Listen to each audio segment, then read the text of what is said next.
Hello students, आज के session में हम बात करेंगे एक नॉन प्रॉफिट ऑर्गेनाइजेशन जो होता है वो कितने टाइप्स के स्टेटमेंट्स बनाता है और उन स्टेटमेंट्स के क्या क्या नाम हैं और उनको किस तरीके से प्रिपेयर किया जाता है और उसको प्रिपेयर करने के लिए क्या क्या उसमें आइटम्स होते हैं, उनके बारे में आज हम डिटेल से समझेंगे। तो इसमें सबसे फर्स्ट आता है रिसीप्ट एंड पेमेंट अकाउंट। देखो बच्चों, इसको ध्यान से समझ लेना, इसका जो फॉर्मेट है बहुत ईजी है।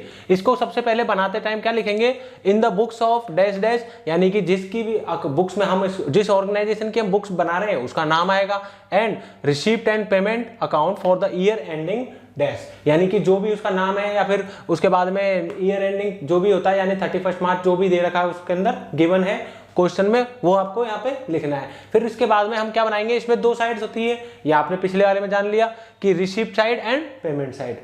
बिल्कुल वैसा ही है जैसे कैश बुक बनाया जाता है, बिल्कुल उसी की समरी टाइप में ही है। इसके अंदर क्या होता है, left side debit side and right side credit side. तो रिसीप्ट साइड डेबिट में आ जाती है और पेमेंट आपकी क्रेडिट में आ जाता है। इधर इससे रिलेटेड जितनी भी एंट्रीज है वो यहाँ लिखेंगे और फिर इधर पेमेंट से रिलेटेड सारी एंट्रीज इधर लिखेंगे।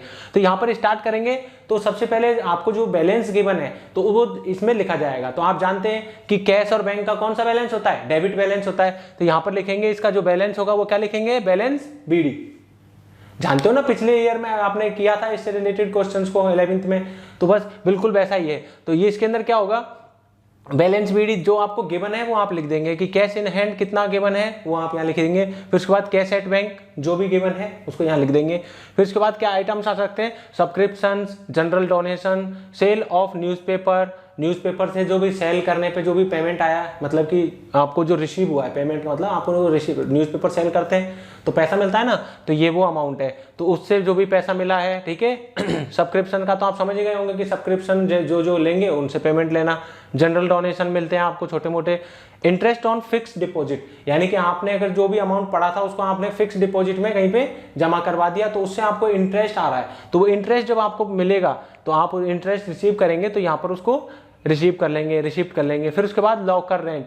कई बार क्या होता है कि कुछ ऑर्गेनाइजेशन जो होती है लॉकर की फैसिलिटी प्रोवाइड करती है कि कुछ लोग उसके अंदर अपना जो भी अपना मतलब कि कोई भी जो भी सामान है उसको रख देते हैं, तो उसके बाद में वो लॉकर में सेफ रहता है, तो उसका रेंट के तौर पे ये कुछ पेमेंट लेते हैं, तो ये उस पेमेंट का लिखा हुआ है। फिर उसके बाद आता है मिसलिनियस रिसिप्ट, यानी कि अगर कोई छोटे मोटे जो भी खर्चे होते हैं उनको अलग अलग नाम से लिखने के बजाय मिसलिनियस में ले लेते हैं। आपने पिछले साल पैटी कैश बुक बनाया होगा तो उसमें आपने मिसलिनियस को देख लिया होगा, तो समझ गए होंगे, वेरी गुड। अब आगे आता है लेगेसीज। लेगेसीज का मतलब होता है कि कोई भी व्यक्ति, जैसे हिंदी में आपने सुना होगा विरासत, ठीक है, तो अगर कोई भी व्यक्ति जो है अपनी जो भी अपनी प्रॉपर्टी जो है उसको किसी एनजीओ को या फिर किसी ऑर्गेनाइजेशन को मतलब कि चैरिटी कर देता है, डोनेशन कर देता है, कुछ भी कर देता है, मतलब उसको दे देता है, छोटा पार्ट हो या बड़ा पार्ट हो, कितना ही पैसे का हो, तो उसको बोलेंगे लेगेसी, ठीक है। फिर उसके बाद आता है लाइफ मेंबरशिप फीस। तो जो भी आपके पास जो नए मेंबर्स जुड़ते हैं उस ऑर्गेनाइजेशन में उनकी लाइफ मेंबरशिप फीस, मतलब कि वो लाइफ टाइम का पेमेंट एक बार में जमा हो जाता है, ठीक है,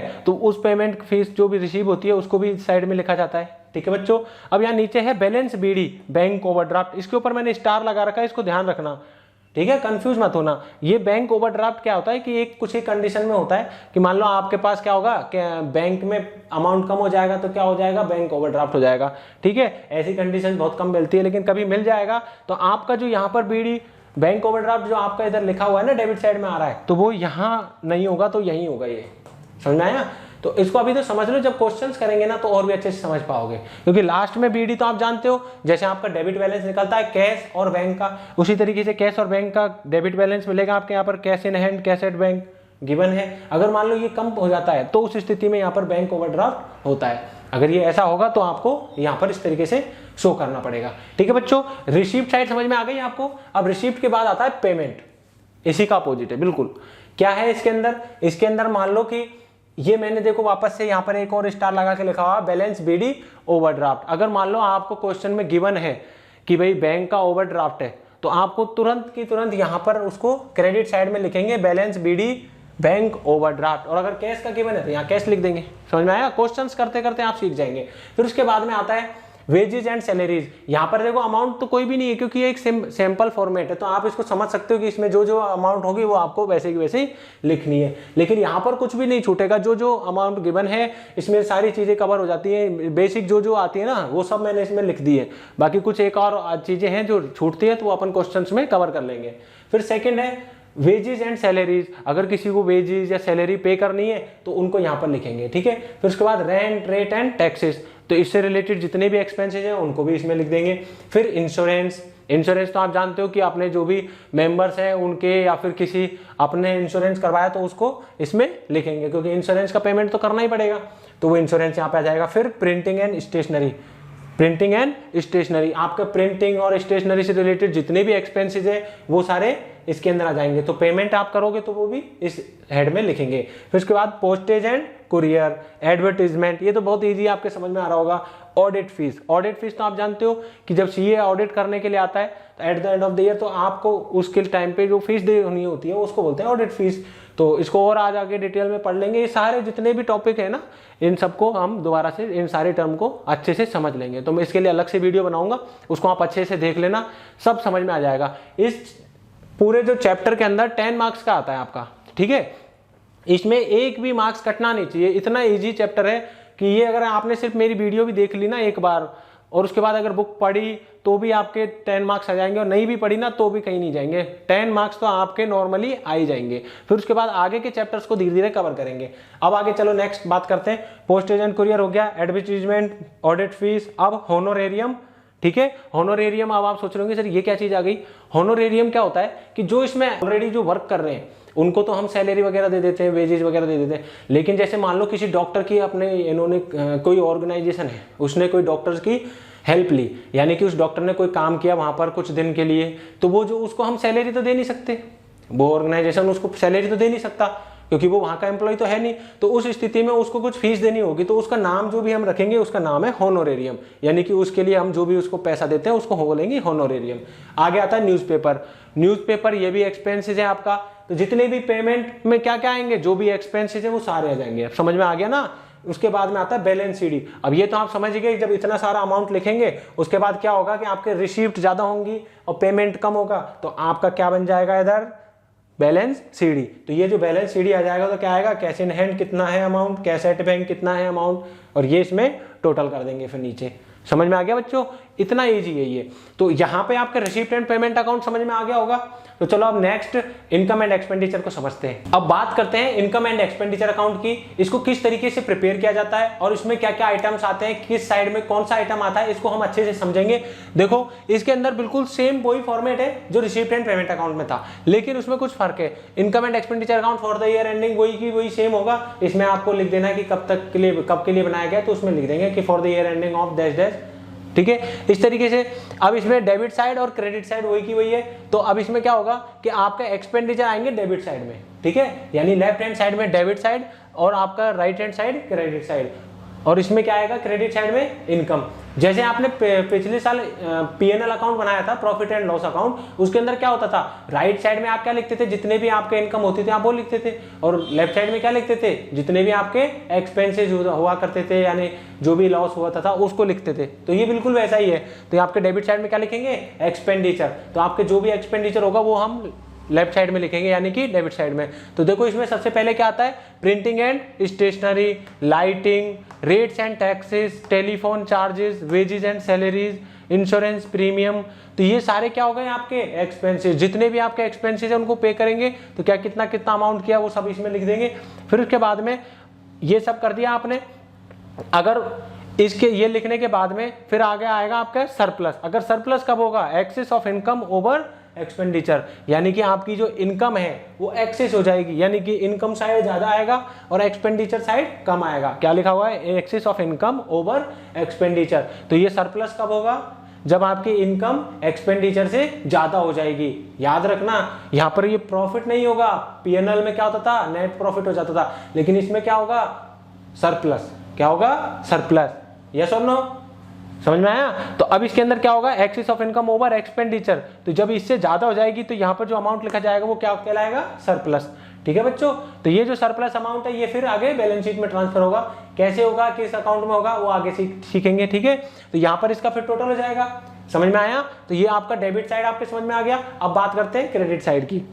इसमें क्रेडिट साइड में आपका इनकम साइड है। तो इनकम के अंदर आपके पास कितने इनकम्स होंगी, एक ऑर्गेनाइजेशन को कितने इनकम होती है आपको पता है, सब्सक्रिप्शन से इनकम होती है तो सब्सक्रिप्शन से जो भी अमाउंट आएगा उसको लिख देंगे। फिर एंट्रेंस फीस, किसी ने एंट्री ली तो उसके लिए एंट्रेंस की फीस जो भी होगी वो लिख देंगे। Interest on investment in government securities, आपने कुछ गवर्नमेंट सिक्योरिटीज में कुछ परचेज कर रखी है कुछ सिक्योरिटीज, तो उनसे इंटरेस्ट मिलेगा आपको, तो वो भी आप यहाँ पर क्या करेंगे, आपके लिए वो इनकम ही है।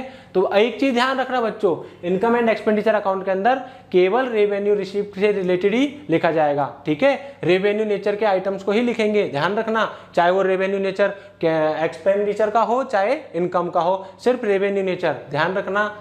समझ में आया बच्चों, यस और नो कमेंट करके बताना। फिर आगे आता है लॉकर रेंट।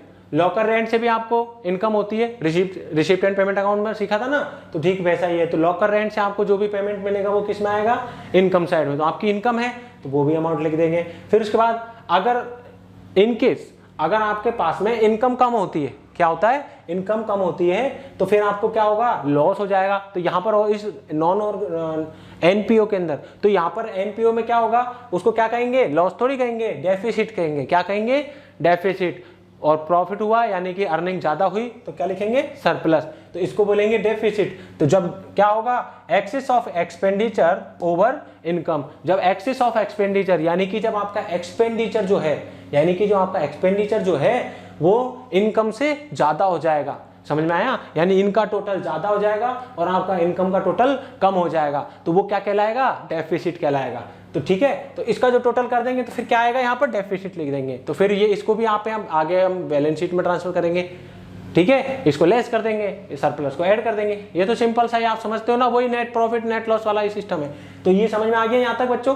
तो अब इसके आगे बात करते हैं बैलेंस शीट की। यहाँ तक आपके समझ में आ गया, तो चलो बैलेंस शीट स्टार्ट करते हैं। तो अब नेक्स्ट स्टेटमेंट जो है उसका नाम है बैलेंस शीट। कि बैलेंस शीट जो है वो किस तरीके से बनाई जाती है एक नॉन प्रॉफिट ऑर्गेनाइजेशन के लिए, इसको हम समझते हैं। देखो बैलेंस शीट का वही की वही फॉर्मेट है, balance sheet of as on, जो भी है कि भाई 31 मार्च जो भी दे रखा है कि उस हिसाब से आप इसको लिख सकते हैं कि भाई जो क्वेश्चन में गिवन है वो आप लिखना है, ठीक है, कि एज ऑन लिखते हैं, ठीक है, at the end of the year जो भी बनाते हैं तो इसके अंदर एज ऑन लिखते हैं, ठीक है, ये हो गई। फिर उसके बाद में इसका लेफ्ट साइड में क्या लिखेंगे हम, लायबिलिटीज, और राइट साइड में असेट्स। ये तो आप जानते ही हो, ठीक है, इसमें डेबिट और क्रेडिट नहीं होता है, गलती से भी मत लिख देना डेबिट और क्रेडिट, क्योंकि ये क्या है, एक स्टेटमेंट है। और वो जो receipt and payment account and income and expenditure account जो बनाया था वो क्या है, वो एक अकाउंट है, लेकिन ये क्या है, एक बैलेंस शीट है। ये आपका स्टेटमेंट बताता है कि भाई आपका कितना आपके पास में कितनी लायबिलिटीज है और कितनी आपके पास असेट्स हैं, आपकी क्या फाइनेंशियल पोजीशन है, चाहे आप एक प्रॉफिटेबल ऑर्गेनाइजेशन हो चाहे एक नॉन प्रॉफिट ऑर्गेनाइजेशन हो, इसके बारे में ये बताता है। तो चलो इसको समझते हैं कि ये क्या बता रहा है, ठीक है। तो इसके अंदर देखो लायबिलिटी साइड में क्या आएगा, कैपिटल फंड, कैपिटल फंड आएगा इसके अंदर। फिर इसके अंदर जो भी दे रखा है कि भाई कैपिटल फंड जो है उसका कुछ ओपनिंग बैलेंस होगा तो वो यहाँ लिख देंगे कि जो भी ओपनिंग बैलेंस है उसको लिख देंगे। फिर उसके बाद आपको मैंने बताया था कि सरप्लस हो गया। अब देखो वहां जो आपके सरप्लस हुआ था इनकम एंड एक्सपेंडिचर में, तो उसको यहाँ पर शिफ्ट कर देंगे, तो कैपिटल फंड के अंदर ऐड कर देंगे, तो ये क्या कहलाएगा, सरप्लस इसमें जोड़ दिया तो ये कैपिटल फंड में आ गया, ठीक है। और अगर लॉस हो गया, इनकेस लॉस हो गया तो वहां क्या हो गया, डेफिसिट, तो वो डेफिसिट क्या होगा, लेस, सरप्लस का उल्टा, ठीक है, तो वो इसमें से लेस हो जाएगा। फिर नेक्स्ट आएगा लेगेसीज, लेगेसीज को भी आप बैलेंस शीट में ट्रांसफर करेंगे, ठीक है, तो लेगेसीज आ जाएगा।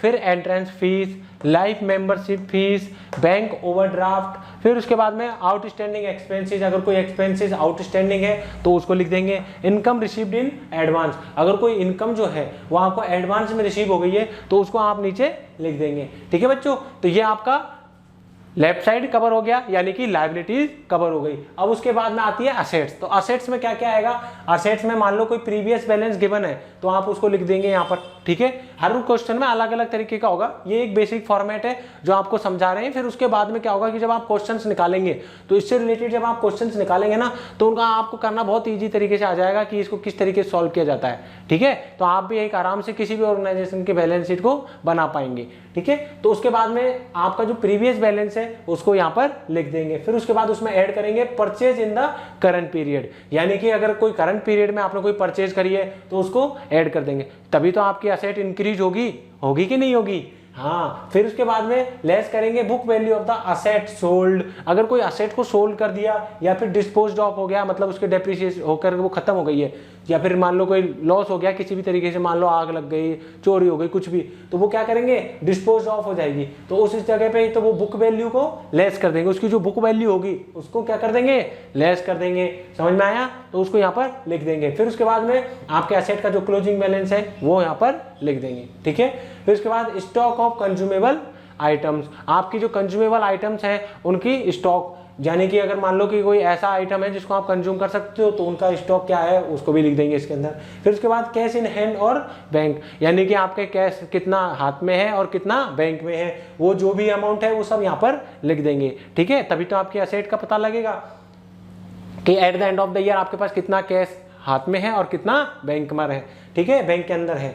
फिर उसके बाद आता है आउटस्टैंडिंग इनकम। जैसे इधर आउटस्टैंडिंग एक्सपेंसेस था तो यहाँ पर क्या है, आउटस्टैंडिंग इनकम, यानी कि आपके कोई इनकम जो है वो बकाया है, किसी ने अभी दी नहीं है, तो वो क्या कहलाएगी, आउटस्टैंडिंग इनकम। फिर उसके बाद आता है प्रीपेड एक्सपेंसेस, ऐसे एक्सपेंसेस जिनको आप पहले ही पे कर चुके हो, करंट ईयर में पे कर चुके हो, लेकिन वो कब मिलेंगे आपको, नेक्स्ट ईयर में, तो उसको क्या कहेंगे, प्रीपेड एक्सपेंसेस। ये तो आप जानते ही हो। तो अब इसमें ज्यादातर जो भी बेसिक चीजें थी वो सब आप जानते हो ऑलरेडी, कुछ जो नई नई है वो आपको अभी धीरे धीरे समझ में आ जाएंगी जैसे जैसे आप क्वेश्चंस निकालेंगे।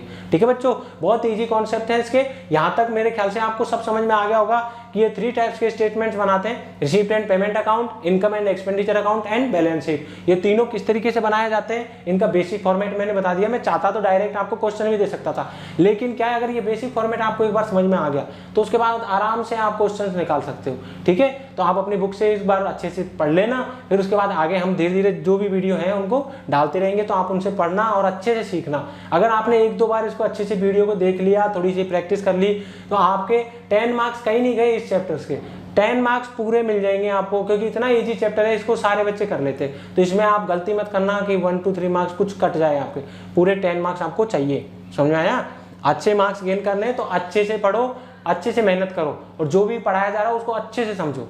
ठीक है बच्चों, तो आज के सेशन में बस इतना ही करते हैं, फिर नेक्स्ट वीडियो में आगे देखते हैं। यहां तक की वीडियो में आपके सब समझ में आ गया होगा, तो आज के सेशन में बस इतना ही, फिर मिलते हैं नेक्स्ट वीडियो में एक नए टॉपिक के साथ में। तब तक के लिए धन्यवाद। जय हिंद।